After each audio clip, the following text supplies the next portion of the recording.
We have a very rich agenda today. First, we're going to have a keynote address by Vice Minister Muraki. Then we're going to move on to an expert panel. And finally, we're going to have a roundtable of female leaders in Japan.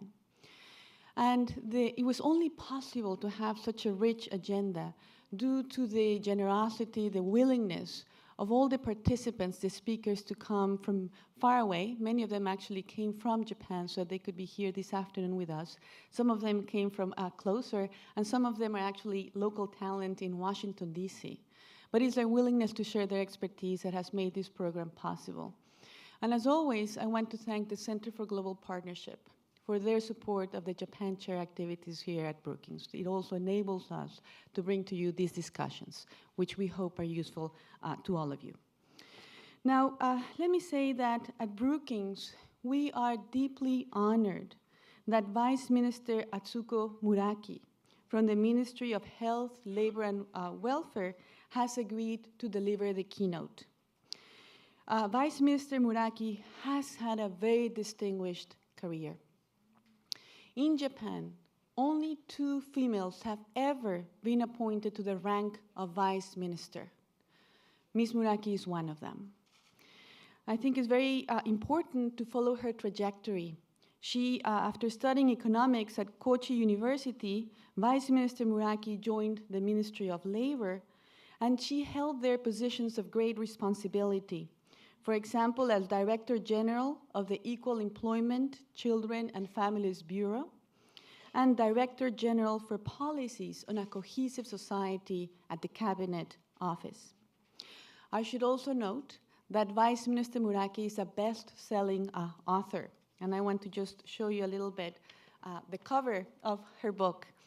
It is titled Akiramenai, which basically translates as "Do not give up." And it is a message of encouragement that Vice Minister Muraki extends to all the working women by sharing her own personal experiences, the challenges, the travails that she herself experienced, and therefore showing that there's a path ahead.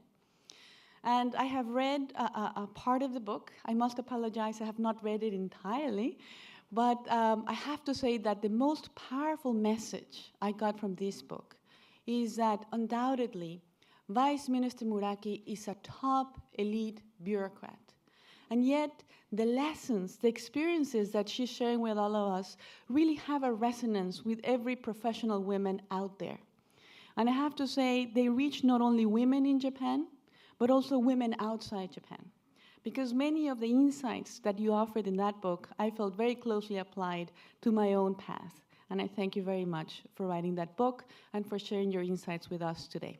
Please join me in welcoming Vice Minister Muraki.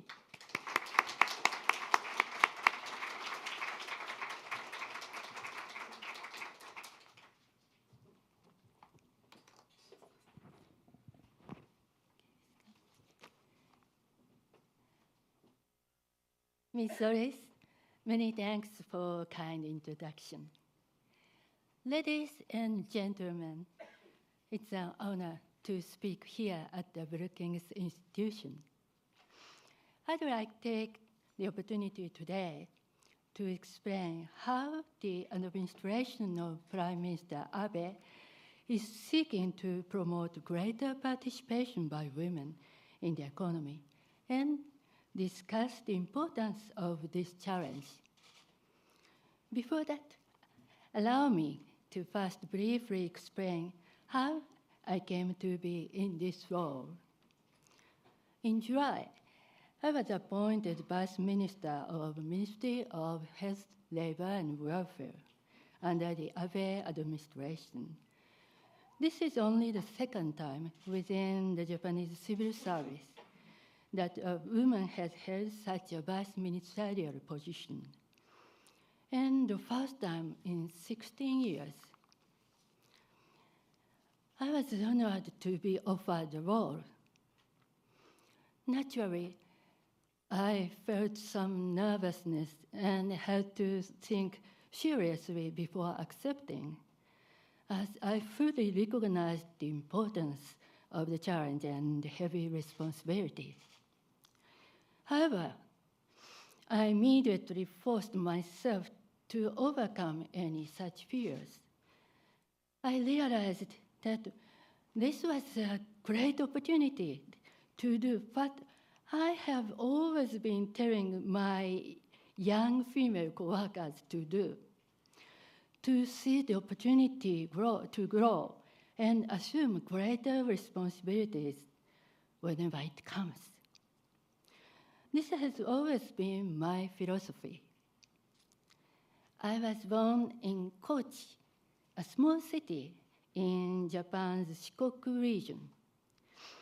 I studied at a regional university and was, I think, a serious student. Like everybody else, I also had a dream. But my dream was rather realistic. I wanted to work and be self-reliant. As simple as that. At that time, the equal employment opportunity law did not even exist. Very few private companies hired female graduates as candidates for executive positions. So I moved to Tokyo and applied for work in the national government, where gender inequality was comparatively limited. I had no relatives or friends in Tokyo to ask for support. I was on my own. But this experience, I believe, taught me how to be assertive when necessary. In 1978, I joined the Ministry of Labor, now the Ministry of Health, Labor and Welfare, where I became one of very few female employees. But compared to other ministries, the level of participation by women was greater. Above all, I was blessed to have great mentors who always kindly gave me support. Compared to major economies globally, Japan is often cited as a country with low levels of female representation. This cannot be denied. However, from my own personal experiences and as a person who has been involved in making policies to promote women's employment throughout her career, I can confidently tell you that Japan has made considerable progress. We are, however, still facing major challenges.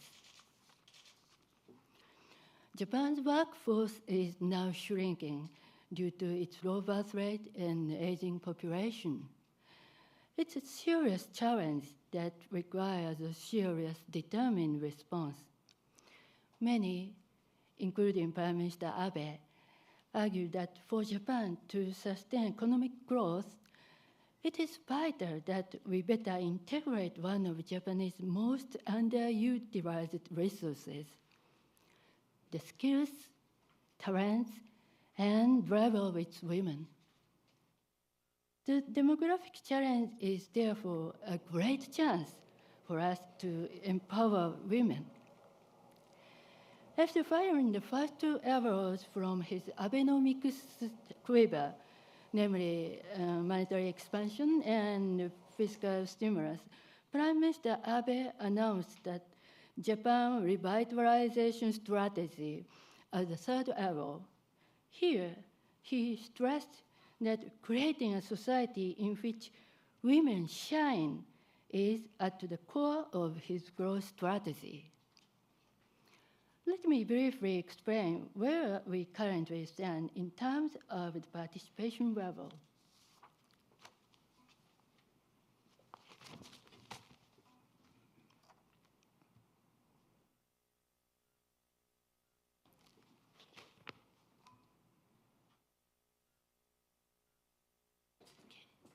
Okay. Yeah, here we can see that Japan currently ranks 10th out of 187 countries in the Human Development Index (HDI). This means that Japan has a long life expectancy as well as a high level of education. However, we perform extremely poorly in the Gender Gap Index, 101st out of 135 countries. This means that although Japanese women are well educated, there are not many opportunities for them to play an active role. The next slide shows female employment rates by age group. The light blue line is Sweden. The dark blue is South Korea, the pink is France, the brown is US, and the red is Japan. If we compare the red dotted line, which shows Japan data from 2001, with the red bold line, which shows the most recent data, a clear shift can be observed.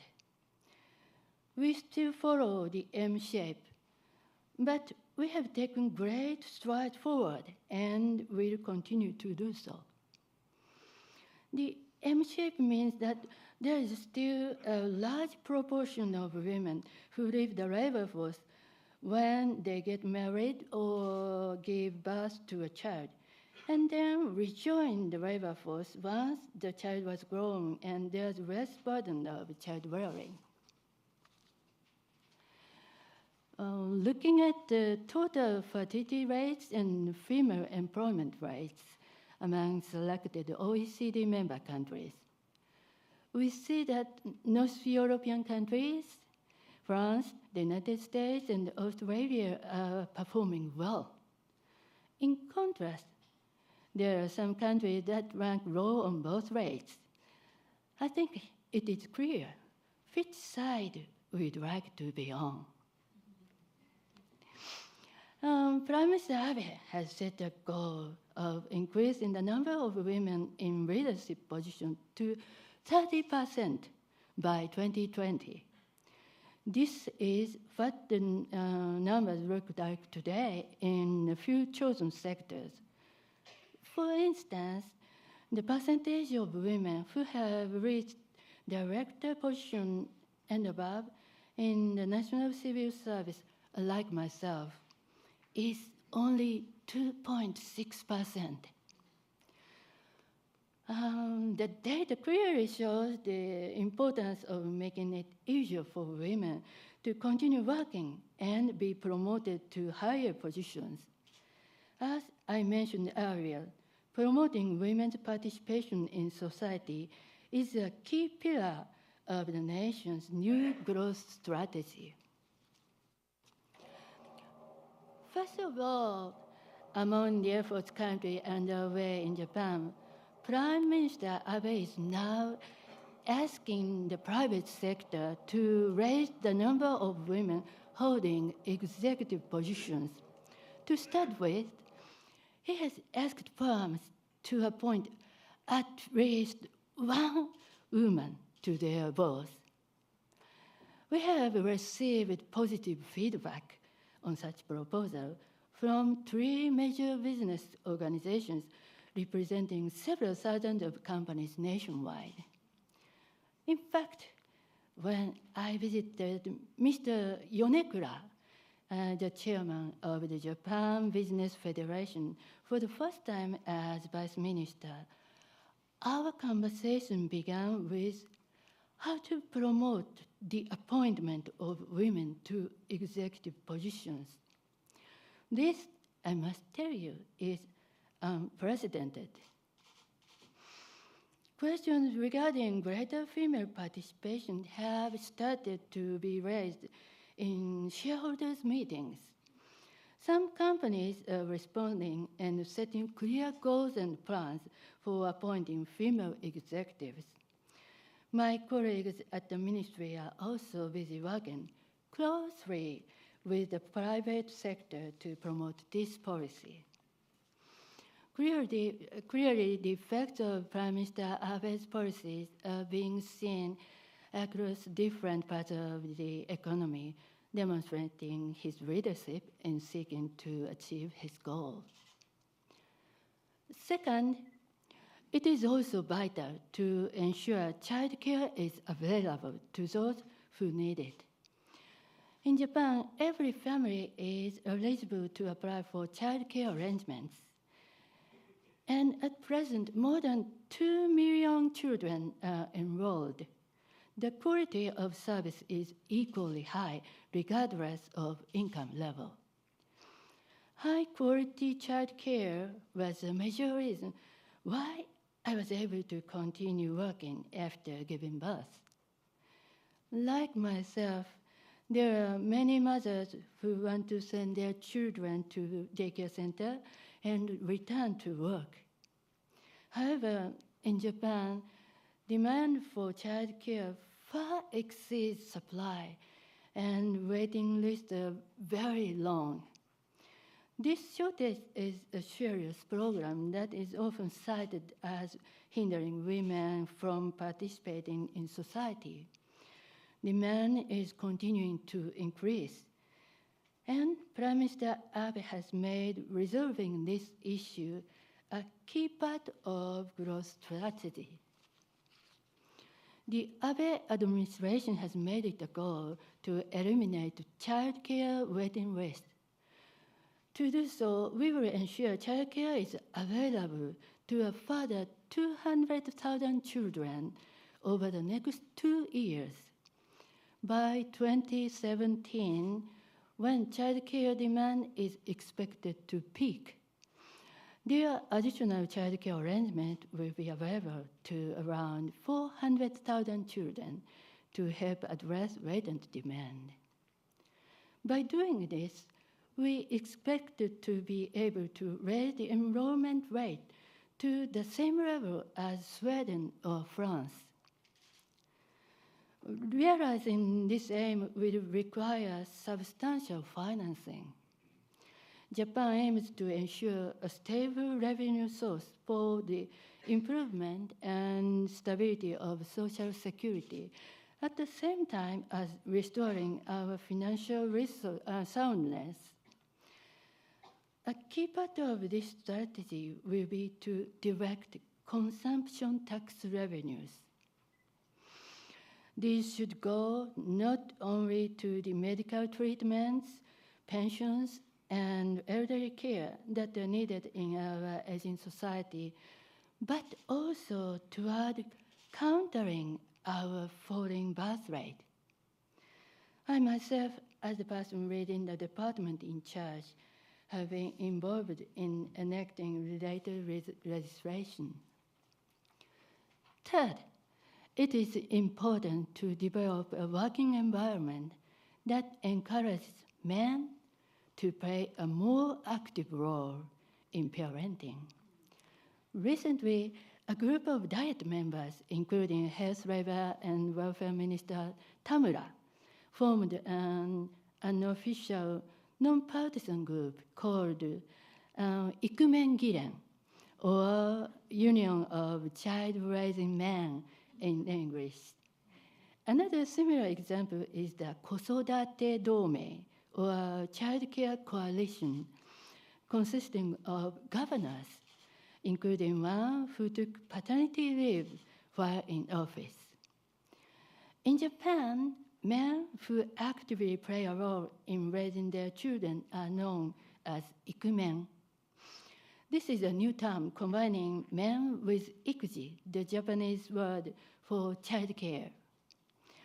Instantly, I am very happy to call my husband the original ikumen because he was always there helping out with child raising, doing laundry and cooking long before it became more common for Japanese men to do so. I can tell you that his paella and roast beef are the best. The government is actually supporting these trends, for example, through revisions made in 2009 to the Childcare and Family Care Leave Law that provides mothers and fathers with greater access to leave and reduced hours to support childcare activities. To ensure that those who take childcare leave feel comfortable and secure and able to enjoy parenting, it is important to secure their income. Under the current system, employees are guaranteed to be paid 50% of their wages during their leave. Under the instruction of Health, Labor and Welfare Minister Tamura, we are considering the possibility of increasing this amount. In the growth strategy, Prime Minister Abe suggested extending child care leave from 1 to 3 years. This raised concerns from some in Japan that he was encouraging women to basically leave work for 3 whole years. I'd like to take this opportunity to say that this is not the case. The child care leave extension is intended as an option. And he has called upon the business sector to make it easier for mothers and fathers to either take childcare leave or working reduced hours until the child is 3 years old. This strategy is also backed by measures to expand childcare facilities and provide retraining to help parents resume their careers smoothly after the gap. There are many value sets and ideas regarding what a family should be. In considering which policies will be suitable, Prime Minister Abe is sure to listen to various opinions and respond thoughtfully and flexibly. It is very important for women to speak up clearly. After all, he's not a woman. Fourth, we need a better work-life balance. In Japan, laws such as the Equal Employment Opportunity Law and Child Care and Family Care Leave Law constitute a solid foundation for greater participation by women in society. And there's no difference between men and women in terms of competence. But in reality, many Japanese women still often find themselves shouldering a greater part of family responsibilities, such as childcare and household work. In addition, due to the expectation that full-time employees work long hours, women often have no choice but to step back from full-time work. To resolve this problem, we must continue creating a good work-life balance for men and women. In Japan, the government, together with labor unions and employers' organizations, drafted a work-life balance charter to set the direction. They are now taking action to promote the initiatives. While Japanese society at large recognizes the need for a healthy work-life balance, implementing it can be a different story and very challenging. If I were asked what the worst enemy was in my attempt to build my career, without hesitation, I would answer that it was the long working hours. I'd be very interested to hear your thoughts on these matters and to return to Japan with ideas for effective solutions. Finally, it is essential to make it possible for a woman to pursue her career for as long as she wants, and that she is given opportunities for promotion based on her capabilities and experience. Whether it's on-the-job training or a qualified license, you work hard to brush up your skill, and when you reach a higher level through your efforts, you see completely different scenery and deepen your knowledge in ways you never imagined. This is the best part of having a job, the feeling that you are achieving something. I'd like to see all women grab opportunities that let them feel this fulfillment in their work. In her recent book, Lean In, Sheryl Sandberg said that women often judge their own performance as worse than it actually is. Japanese women are no exception. Japanese women also tend to build their own wall and avoid taking on bigger tasks with heavier responsibilities. I sincerely wish that they become more confident in themselves, act more assertively, and do not run away from new chances. Through the effective measures such as those I have outlined, I'm confident that we will see advances in the role of women in Japan. We will see the society in which women shine, envisioned by Prime Minister Abe, come true. At a personal level, I find my job very challenging and rewarding, which I believe is very important. I not recommend to others to take an easier or less challenging job just because you are also raising children. Only when you choose a job that you find challenging and rewarding will you find the energy to continue doing it. That is why I encourage my young coworkers to accept new tasks and chances of promotion whenever they are offered.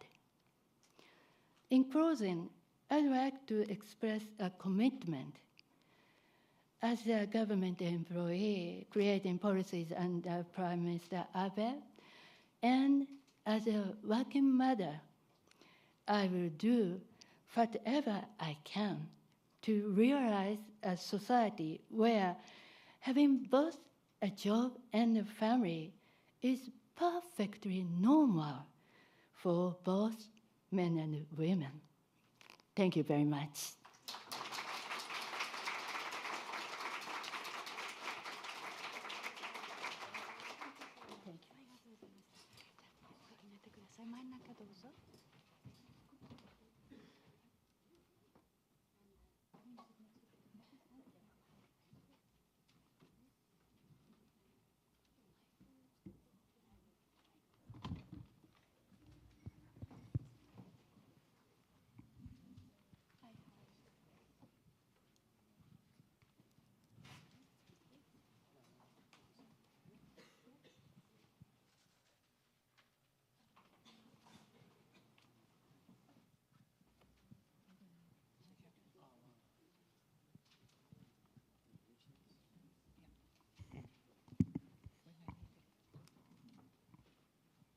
Vice Minister Muraki, thank you so much for such an excellent speech. I found it very insightful. And I would like to take the opportunity to ask you the first two questions, and then I'll open the floor to hear from the audience as well. And the first question I have has to do with this chart you showed us.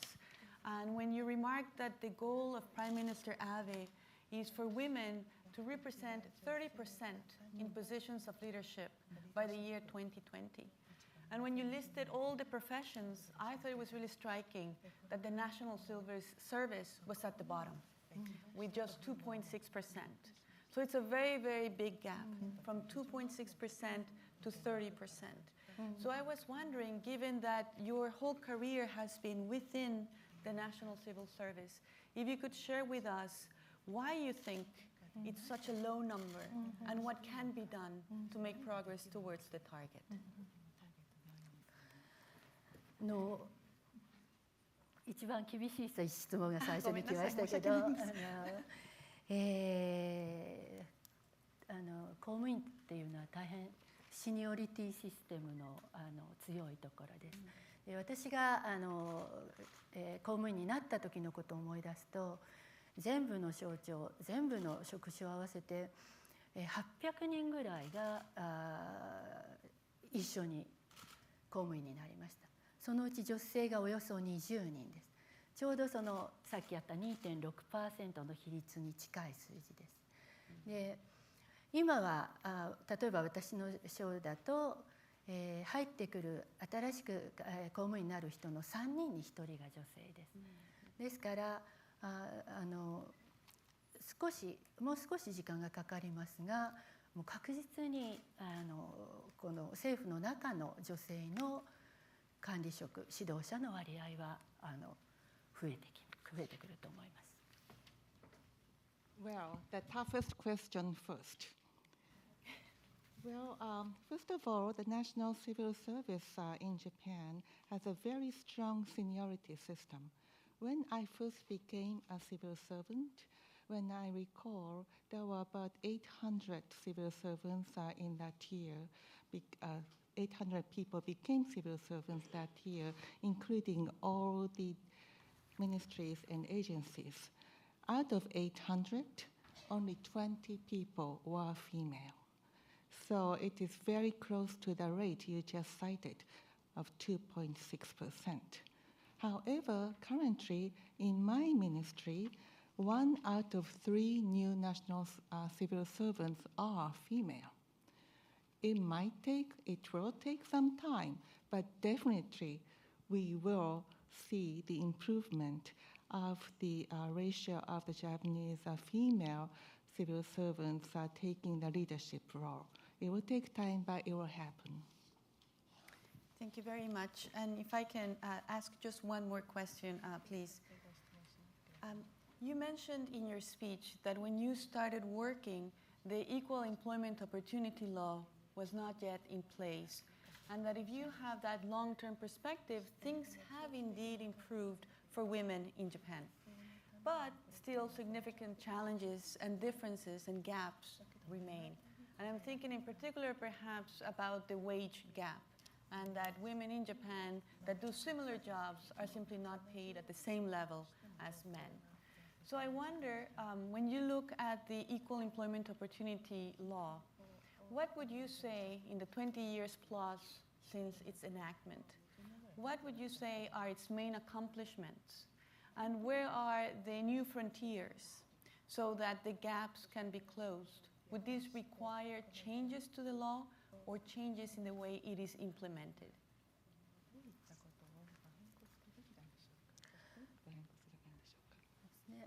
均等法ができて20年以上が経ちました。均等法の前には、女性は採用してもらえなかったり、結婚したり子供を産むと辞めさせられるということがありました。ですから均等法ができてからそういう差別はなくなりました。ですから均等法の前はキャリアを積もうと思ってもできなかった。で、均等法ができてからはキャリアを積むという選択を女性ができるようになった。で、今日本では女性があらゆる仕事に進出をしています。で、企業も女性にできない仕事があるとか、それから、女性が能力が低いと思っている人はもう誰もいないと思います。で、どうしましょうか。途中切りますか。Yes, and then continue. Okay. Yes, it's been more than 20 years since the Equal Employment Opportunity Law has implemented. Prior to the law, the women were not able to be employed, or when she got married or had the first child, then she was forced to quit her job. So because of the Equal Employment Opportunity Law, that kind of institutional discrimination, that kind of discrimination does not exist anymore. So before the Equal Employment Opportunity Law, the women, even though they wanted to have a career, they were not able to pursue any career. Now they are able to choose to pursue a career. In Japan now, women are in every single sector, and they are in every field. And I don't think there is even one single person in Japan or in the companies in Japan that women are inferior to men in terms of capability, or I don't think anybody believes that there is any field that women cannot perform as well as men. そういう意味で残された課題というのは仕事もできるし家庭も持つことができる、その両方をできるようにするというのが残された課題だと思っています。で、日本の女性の賃金は今男性の 70% です。で、この差の要因というのはほとんどが途中で辞めてしまうことに基づくものと、もう一つは昇進をしてないことに基づくものです。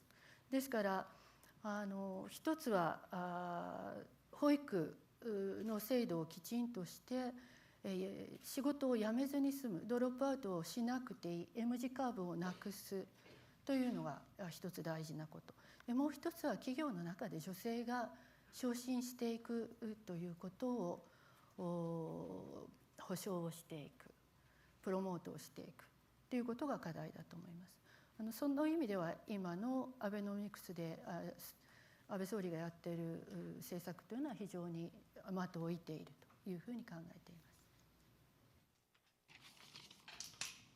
So in that sense, the only outstanding challenges and issues that we are facing are twofold. Number one, are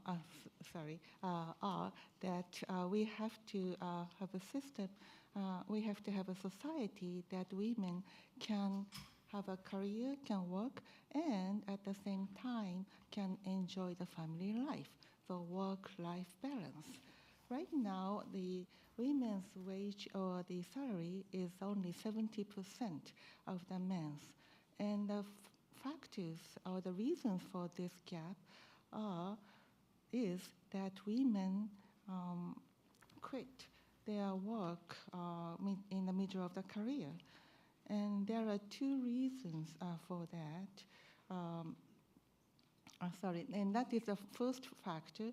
And the second factor is that women cannot get promotion.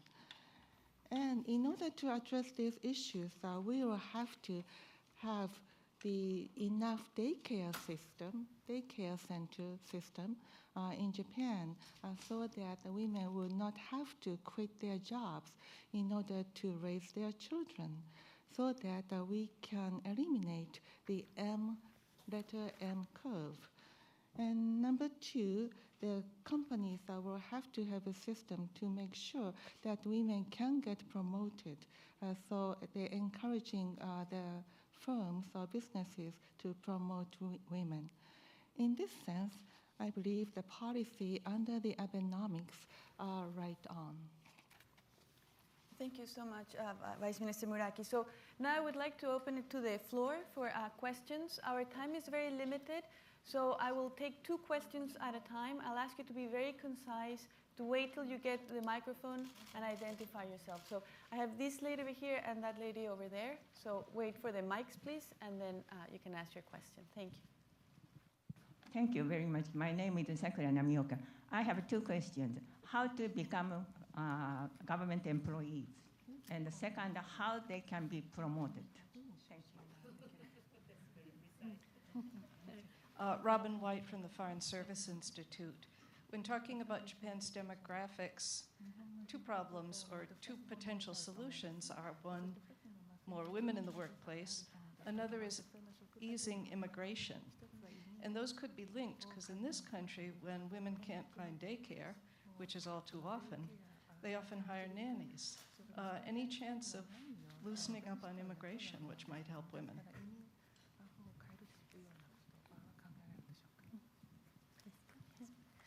りがとうございます。まず最初の質問です。公務員については、公務員の資格試験があって、比較的若い年齢の時に資格試験を受けるんですが、その資格試験を受けて中で仕事をしながら昇進をしていく。昇進には特別な試験とかはありませんので、それは仕事の評価によって昇進をしていくということになります。Thank you very much for your questions. About the first question, in order to become a government worker, national government worker, you will have to pass the qualification test. And you take this test relatively young.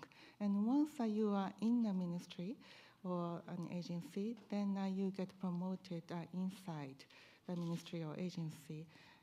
You do not have to take any exams or tests to get promoted. You get promotion based on your performances and the evaluation of your performance. もう一つの人口動態を考えたときに移民はどうかということで、これは日本の中でも大変議論があります。で、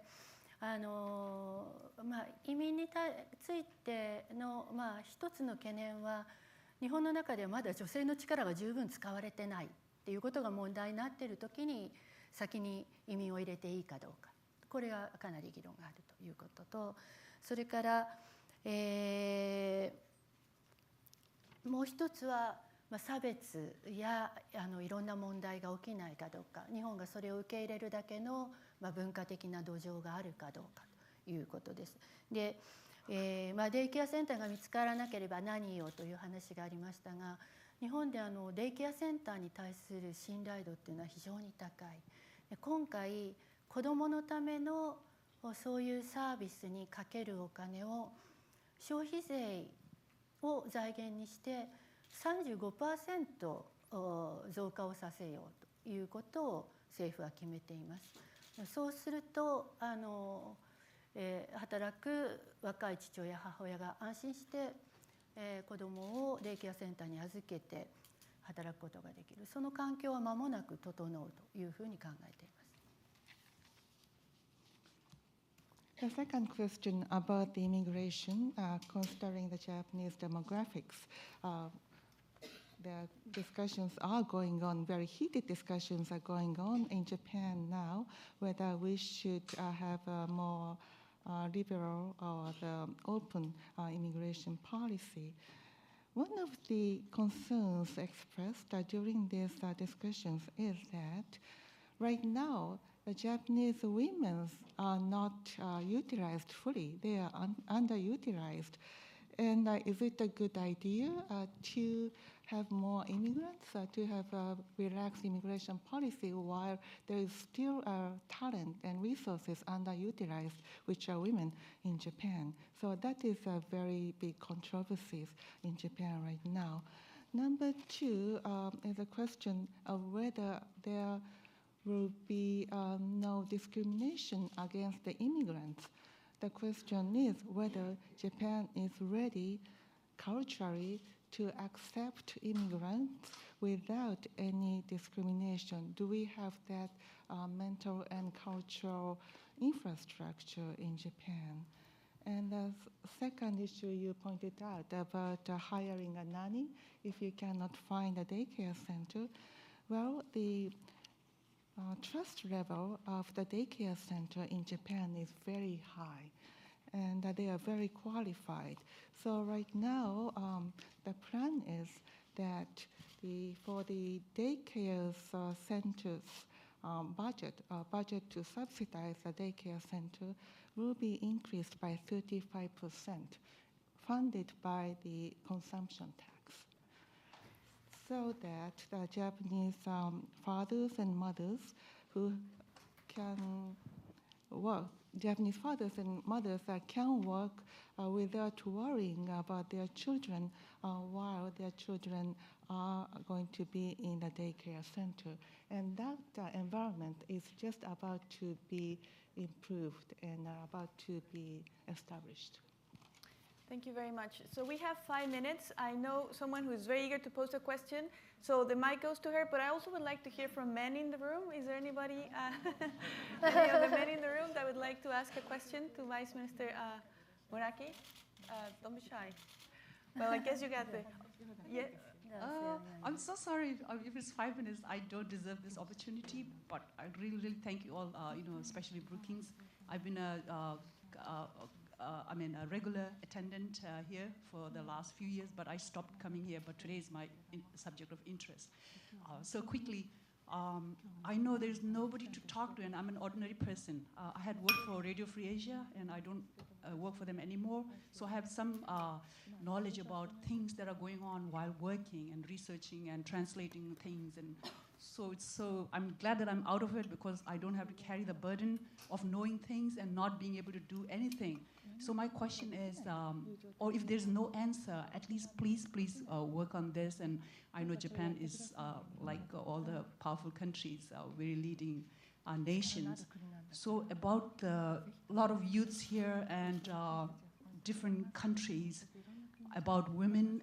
I mean, when I see womenomics, I see like women and economics, and no matter what, in this world, we have so many groups interest in the name of private and governmental and things like that. But then underneath, there are so many, and there are more and more coming up in terms of using us or the women and their offsprings, and especially I think Thank you very much for your question. So I'm sorry, just that we have to also move on to another person that raised their hand. Okay, So right. thank you So very like, much. to which are the most nations that are involved in, for example, like Russia and Japan? I know they have things to do, and Soviet Union is totally destructured, as they say. I don't know how far true.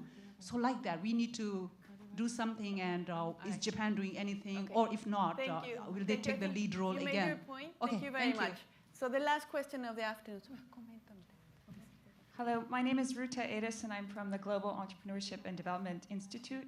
And we launched an index measuring the conditions for high potential female entrepreneurship development in 17 countries. We compared 17 countries this year, and Japan came out 12th out of 17. It was both developing and developed countries. And it came us to the conclusion that economic development is not enough. And I just want to ask the Vice Minister about her comments about, she was talking about the labor force, but the importance of highly educated women with skills going into entrepreneurship to really further contribute to the economic growth and competitiveness of Japan. Thank you. Thank you. So we only have 1 minute left, so I don't know if you would like to share some insight on the questions. そうですね。今日は企業が女性を活用することっていうことを主にお話をしましたが、自分で起業をするっていうのも大変大事なことだと思います。ア